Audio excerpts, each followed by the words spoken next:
What should I try this time? Fly a kite?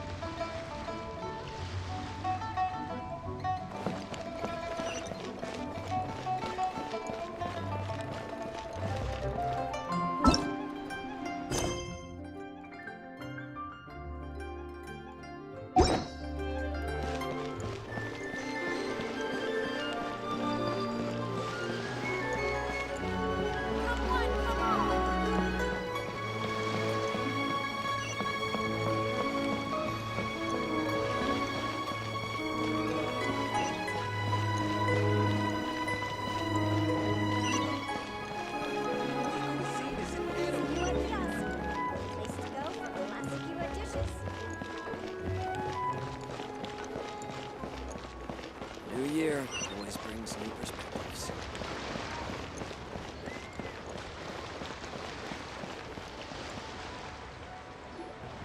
Coaching! And Charlotte! Paimon never thought she'd see you two together. Nice to see you again, Traveler and Paimon. Oh, we're not interrupting anything, are we? Not at all. I wasn't in the middle of an interview or anything. I was just asking Miss Kuching about purchasing a kite.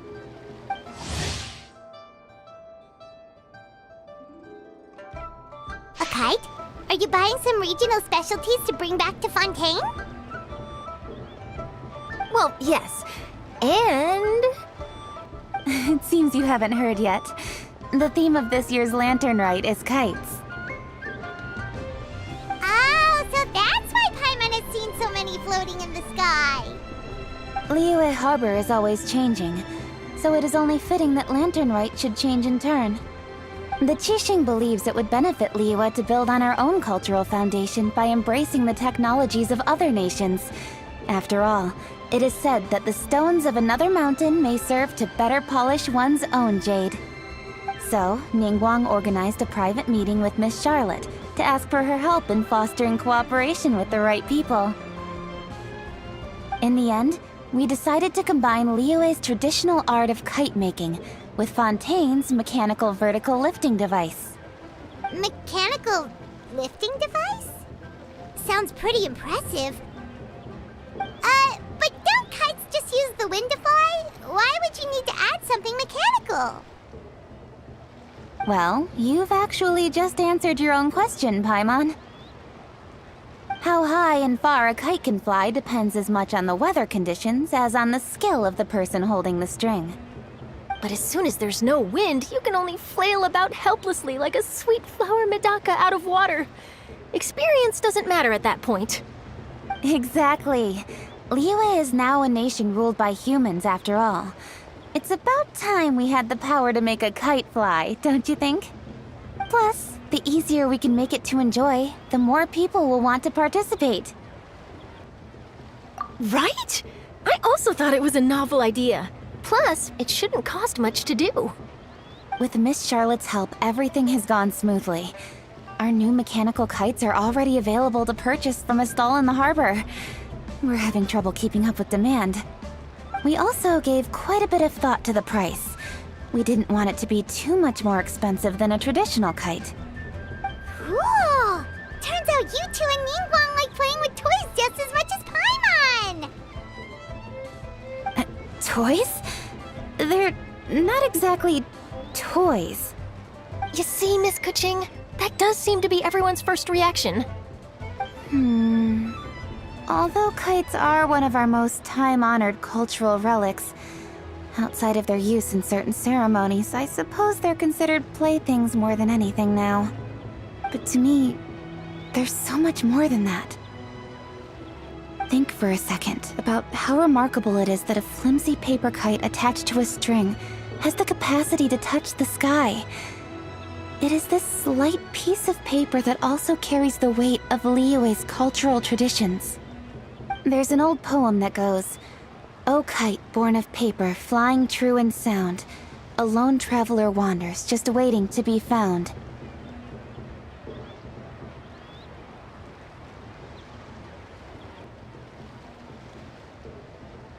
In the past, poets from Liyue used kites to symbolize a feeling of longing, or evoke the peacefulness of idyllic rural scenery. If the people of today can derive enjoyment from this activity, they will not only be more likely to better appreciate the tradition, but also to pass it down to the people of tomorrow. That's the Kuching we know, always thinking 5 steps ahead of anyone else. Well said, Miss Kuching. I've learned quite a bit myself. As long as you're willing to listen, I'm happy to share. I also know quite a lot about the various folk traditions related to kites. For example, whenever a kite blew away, people would say it was the Adepti that summoned the wind to take it away as an offering. That way, you can turn an unfortunate event into an auspicious one. What about something more fun? Do you know anything like that? More fun. Let me think. Oh, I suppose we should first talk about how kites are made. It's another one of our precious forms of traditional craftsmanship. My grandfather told me that, back when he was a boy, children learned the art of kite making step by step from their elders. First, you use the thin strips of bamboo to construct the frame. Then, you draw a design of your choice on a piece of paper, paste it onto the frame, and tie on the string. Then, you look towards the sky and release the kite to soar among the clouds. Some people write down certain names or desires on their kites, cut the string, and let them fly free. Others may place particular thoughts or meaning into the design itself. Are certain designs associated with certain meanings? I'm gonna jot all of this down. Well, for example, kites in the shape of a butterfly typically symbolize freedom, happiness, or the desire to break free. Fascinating. What else can you tell me? The scissored-tailed swallow is the most classic design. It symbolizes good fortune and joyful tidings. Different colors also have small variations in meaning. Are these commonly understood meanings and symbols in Liyue? Kind of like the language of flowers in Fontaine. I believe so. Most have probably heard something about it from their elders at some point. If you're interested, Miss Charlotte, I have several books on the topic that I could lend you. They could be a useful reference. That would be a huge help! Great! Looks like I've got the outline for quite the article on my hands. Perfect! We're gonna take a look around. Then I'll show Miss Charlotte to my home for a little while. I almost forgot. The Ministry of Civil Affairs is hosting a kite flying contest on the night of Lantern Rite. If you're interested, you're more than welcome to bring a kite and participate. The rules are simple. Whoever flies their kite the highest and furthest within the time limit will receive a special honor along with a secret prize. I've already prepared more than enough empty film for the event. I can see the spectacle already. Maybe tone it down a bit, Traveler. What if we don't win? It's better to keep a low profile until the competition starts. Then we'll give them a show they never saw coming. Oh, that secret prize is ours. Then I'll look forward to seeing your performance. You bet! See you then!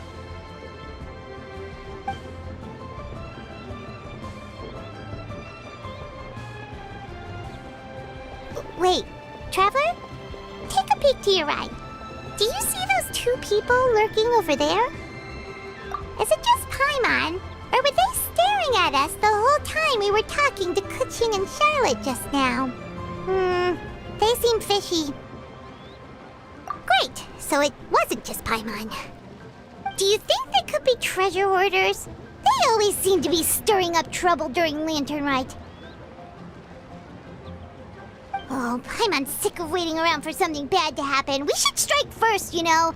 Foil their plans before they even begin. You go right, Paimon will go left.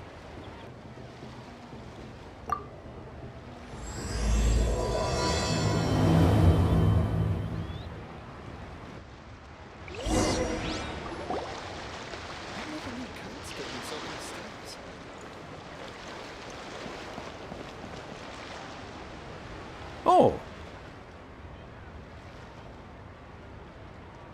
It is with such an air of urgency that you appear before us. Your comportment suggests you believe us to have committed some heinous crime. Perhaps you could enlighten us as to your intentions. Whoa, where did this fuddy-duddy come from? You should be the one doing the enlightening, buddy. Don't think we didn't notice you eavesdropping. One look and we could tell you were up to no good. Tell us everything, starting with your name! One bears no secrets before two such as yourselves. You stand in the presence of the mighty and illuminated Adeptus, Mooncarver. For the purpose of this foray into the mortal realm, however, you may address one as Hojong.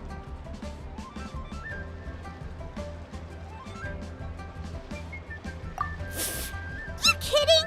That deer's got his head stuck so far up in the clouds, there's no way he'd humble himself down here with the rest of us.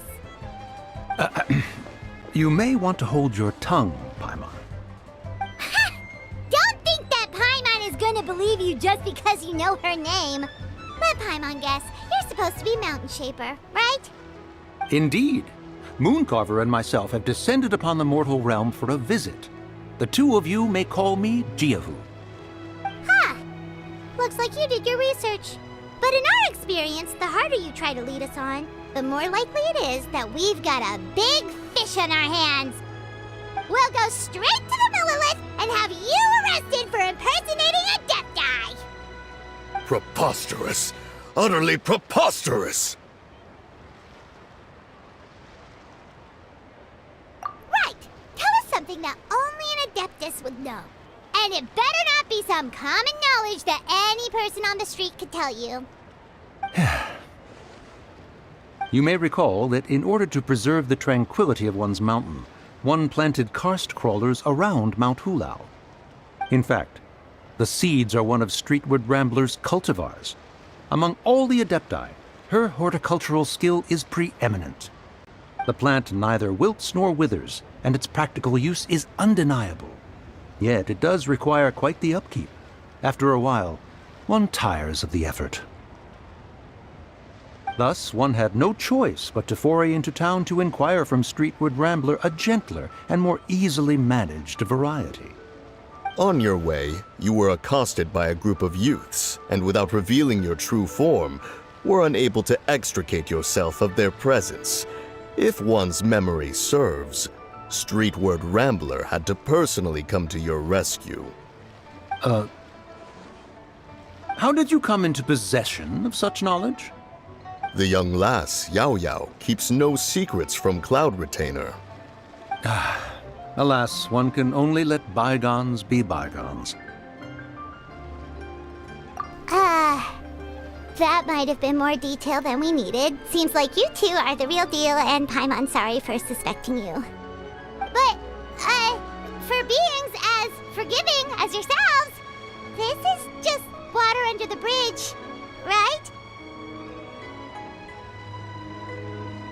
You indeed have an agile mind. Cloud Retainer was not mistaken in her high estimation of you.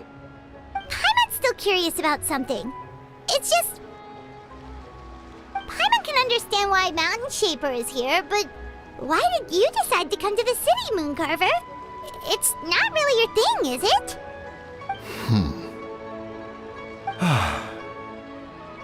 It is but an inevitable eventuality.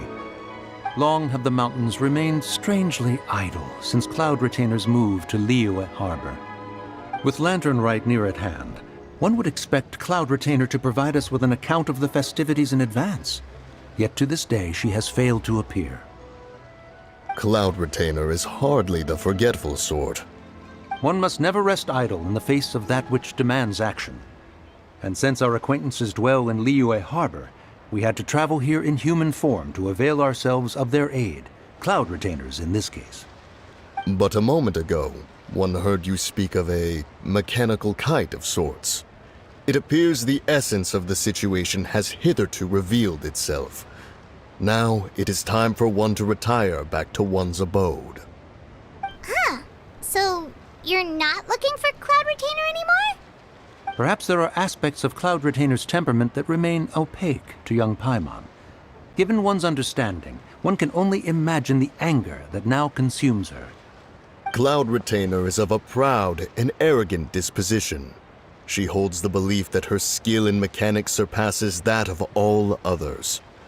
One can be quite certain it is hardly with an open mind that she regards the arrival of this new technology. One surmises that she has shut herself away, refused all company, and buried herself in the study of her own creations. To call on her would only invite her rebuke. However, if you do happen to cross paths with her over the next few days, do pass along one's regards. Sure, leave it to us. Have a safe trip back, enjoy the scenery, and happy lantern ride! Thank you for your kind words. We shall now depart. We got all worked up for nothing, huh? All that trouble and it turned out to be people we knew all along! Well, it's still pretty early. Let's head over and check out the kite stalls. Paimon wants to see what kinds of kites we can buy to use in the competition. The bigger and prettier, the better!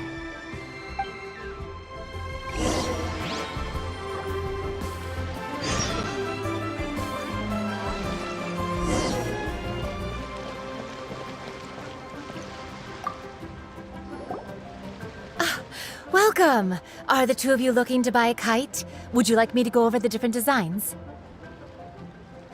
Ooh! A scissor-tailed swallow! And a butterfly! And... oh! This jade chamber design is our newest. It's been selling like crazy over the past 2 days. Does it also have a unique meaning? Of course. The jade chamber symbolizes wealth and abundance. The kite bearing its design is said to bring riches in the future to those who fly it. Oh, now that's Paimon's kind of kite! I apologize for the interruption, but are all your wares in order, Miss Genuine? Yes, they're just over there. The paper, bamboo, and dyes. All the necessary kite-making materials.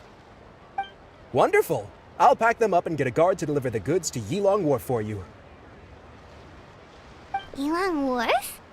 Oh, wonder what that place is like during Lantern Rite. Paimon would love to go take a look. Well, if the two of you are interested in going to Yilong Wharf, then could I trouble you to find Gaming and deliver these goods together? Is Gaming the guard you just mentioned? Well, yes. The communications office handles shipments and transports around Liyue. He works for the Secure Transport Agency, one of our sub-organizations. The problem is, many of my colleagues have taken leave during Lantern Rite to spend time with their families. So, our available workforce has seen a dramatic decrease recently. If you were willing to help out, then I could get a head start on my next appointment. You do seem really pressed for time. Oh, wonderful! You will, of course, be compensated for your efforts. Now, at this time of day, Gaming should be somewhere in the vicinity. Just follow the main road until you see the head of a Wushu dance costume. Should be on your right.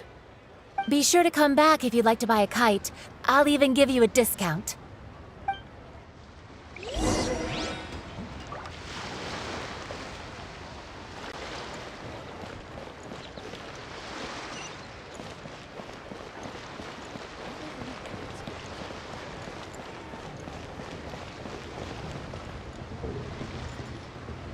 Wait, I thought we had an agreement. Loser buys dim sum tomorrow? Look at you, scowl like that for much longer and your face might stay that way. Hey now, don't be upset. How about this? You extend the invitation, and I'll pay. No way, Gaming. You're always the one picking up the tab. I'm not trying to be a sore loser. I just didn't expect you to come from behind to win like that. That was nothing. All in a day's work, friend. Perfect, Gaming is here. Sorry to interrupt, Gaming. We just spoke to a guy from the communications office who needs you to deliver some goods to Yilong Wharf. Oh, that must have been Longzhou. Looks like I've got work. Gotta go. Sure, go do your thing. Let's have a rematch when you get back. I won't let you win so easily next time.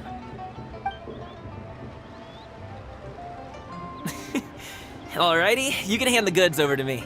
Must have been heavy hauling them all this way. Let me take them off your hands. It wasn't that bad. It's just some kite-making materials. Plus, we didn't have to walk very far. Kite-making materials. I see. I'm glad it wasn't too much trouble, Paimon. Still, I owe you one. Ah, and you must be the traveler. It's nice to meet you. Thanks for your help. Huh? You know us? There probably aren't many in Liyue who don't. I've heard quite a bit about you two. You're quite well known around these parts. Oh, and please excuse Longzhou if he forgot to thank you. Take my thanks in his place. He's a good guy. He's just been super busy lately, running around from place to place. Don't be too hard on him, yeah? So, you here for Lantern Rite? Yep. It's always so lively this time of year. We were actually hoping we could tag along to Elong Wharf and have a look around. Perfect! We'll go together then. I'm good with directions, so just follow me. Trust me, I know my way around. We can exchange stories, tell jokes, or just chat along the way. Oh, and there are a couple of good places to eat along our route. We can stop and grab a bite when it's time. The ingredients are fresh, the portions are generous, and the prices won't break the bank. You can order anything, and I promise, you won't be disappointed. Order anything? Hey, did you really have to call Paimon out like that in front of our new friend? Don't worry, I understand. I joke around like that with my friends, too. It just shows how close you are. Do you need to pack anything up before we hit the road? I can wait. Nope, our things are always packed and ready. We're pretty much travel experts at this point. Oh, that's right. Then let's get going. If we run into any trouble, you can count on me to protect you. I am a guard, after all.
1 client, 2 clients, 3 clients.